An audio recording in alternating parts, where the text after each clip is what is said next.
En tant qu'ancien président émérite de son pays, ne l'ont-ils pas humilié en lui faisant porter un bracelet de contrôle? Après d'intenses parcours aux combattants dans les tribunaux de Paris, s'agit-il là de dérive autoritaire de Macron? Bien sûr que non. C'est tout simplement le respect des lois. Je rappelle que pour le gouvernement du Sénégal, il n'a jamais été question de rupture diplomatique avec quelque pays que ce soit du monde. Le nouveau régime a choisi d'être souverain et indépendant en excluant de son sol toute armée étrangère. Pourquoi Paris penserait-il que c'est de l'humiliation?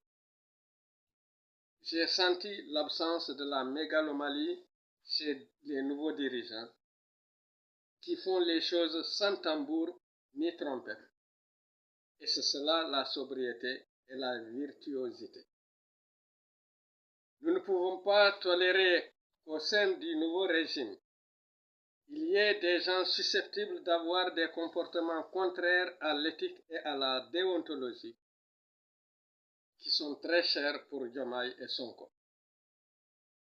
Le Premier ministre a parlé d'indépendance économique. Je m'en réjouis.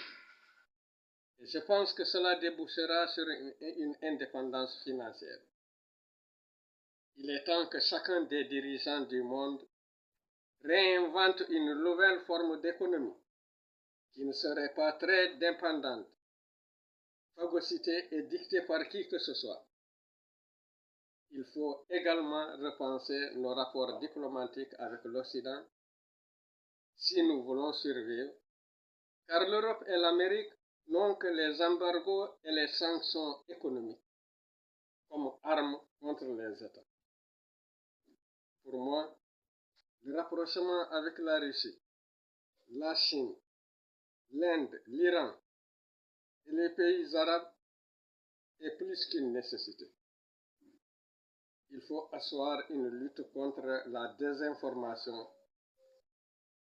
lutte qui doit reposer sur des outils démocratiques. Je suis très reconnaissant au président Doumbouya de la République de Guinée pour avoir immortalisé le président Sékou Touré à travers la nomination de l'aéroport international de Conakry. Au Sénégal, il faut faire de même pour Mamadou Dia, qui fut un grand panafricaniste,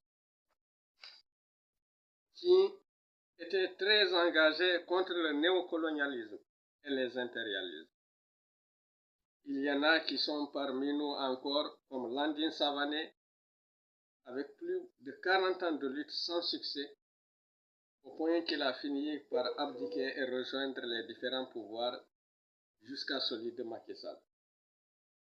Mais il ne démérite pas.